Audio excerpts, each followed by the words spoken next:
Isinusulong ng isang grupo ang pagbabawal sa lahat ng uri ng hazing sa bansa. Ang detalye sa balitang pambansa ni Mary Ann Tolentino ng IBC 13. Kasabay ng paggunita ng National Hazing Prevention Week ngayong Pebrero, alinsunod na rin sa mandato ng Pangulo, hinimok ng ilang mga grupo ang pamahalaan na tuluyan ng ipagbawal ang lahat ng uri ng hazing sa bansa. Laing kasi ng ilan, bagamat may ipinatutupad ng Anti-Hazing Act of 2018, marami pa ring kabataan ang nagiging biktima nito na talamak daw sa mga paaralan.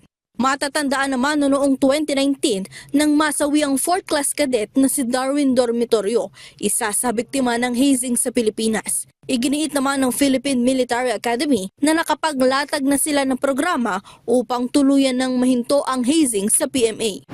After the dormitorio case, yung ating pong Philippine Military Academy ay nakapaglatag ng mga programa which also look into our system and processes to ensure that that particular dark side of PMA will no longer be repeated.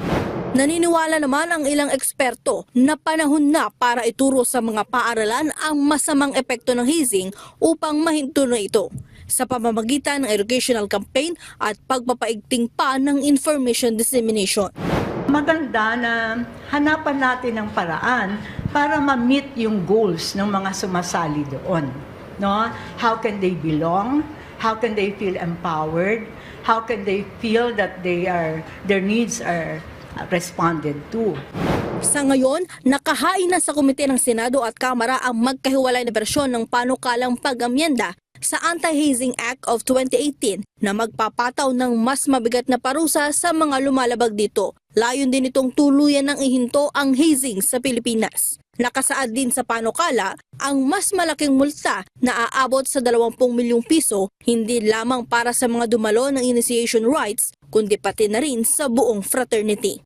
Mula sa IBC 13, Mary Ann Tolentino para sa Balitang Pambansa.